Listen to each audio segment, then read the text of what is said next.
across the board, all of our lessons are hands-on. All of our lessons include interactive real-world scenarios where the students are dealing with situations that they would normally deal with in the real world. Today we are learning how to put together mounts onto a router and put that into server racks.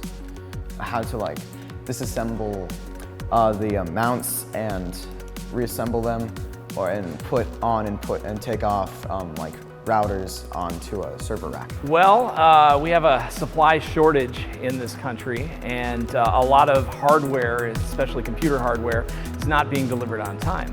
And so when we built the facility, one of the shortfalls we had was the equipment for the networking lab. It didn't arrive on time.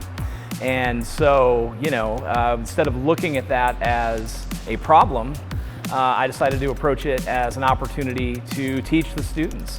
So instead of having network services come in and rack and stack the lab, we took the approach that just have them drop off the equipment, and we'll get the students in there to sort of learn about routers and switches. So sort of an initial problem turned into an opportunity to teach. Yeah, I think it's crazy that they're not just bringing in the IT people to build in the computers, but actually letting us have this on as a hands-on lesson to learn how to build up a server rack. It's really cool because I know that it's not just going to be me and my classmates that are going to use it, but tons of other kids throughout the future.